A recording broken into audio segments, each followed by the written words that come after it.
Lawmakers will be able to immediately work on bills related to those emergency items instead of waiting for 60 days in the session as required by the Texas Constitution.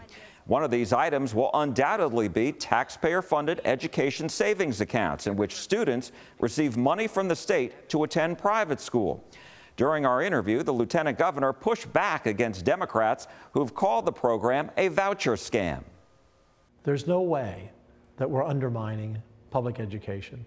Lieutenant Governor Dan Patrick insisted the $1 billion school choice bill won't take away funding for public schools. It comes from general funds, which he said includes some money from the budget surplus. The legislation would allow about 35,000 students statewide to attend private school. But Patrick said people should keep in mind that the state still pays nearly $40 billion to educate its 5.5 million public school students. And we didn't take this money out of the education fund. It's a new fund that we created. So it didn't come away from public education. We're fully funding public education. Under the bill, 80% of the available positions would be filled by students who previously attend public school and are from lower income families or have a disability. All students would be eligible to fill the remaining 20%. Each student would receive at least $2,000, but as much as $10,000 per year if the student is in an accredited private school. Students with disabilities would receive up to $11,500 per year. Okay, the Senate Committee on Education. The proposal prompted state senators to ask questions during a hearing Tuesday. So all hardships are equal, that's what you're saying?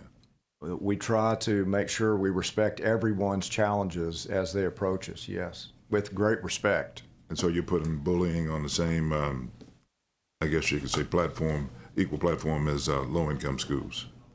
Someone coming from low academically.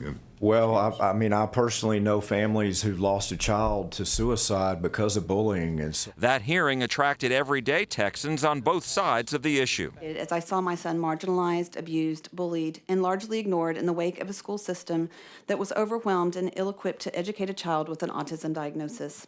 Diverting funds from public schools without ensuring quality standards in private schools risks draining resources when we are already underfunded. So every time there's something to compete with public education, oh, the sky's falling, it's terrible. No, this is crazy. We have more kids in public school and more funding for public schools than most states have people. The lieutenant governor said the Texas Senate passed similar bills 2 years ago and will do so again within the week. And we're going to pass it off the floor next Wednesday, and we're going to send it over there like a rocket ship next week. From the Senate, the bill will go to the Texas House, which killed it 2 years ago. While funding for this program comes from general revenues, school districts have opposed it because if they lose students to private schools, they will lose state funding tied to those students. And the districts have pointed out the state hasn't increased the basic allotment for school districts since 2019.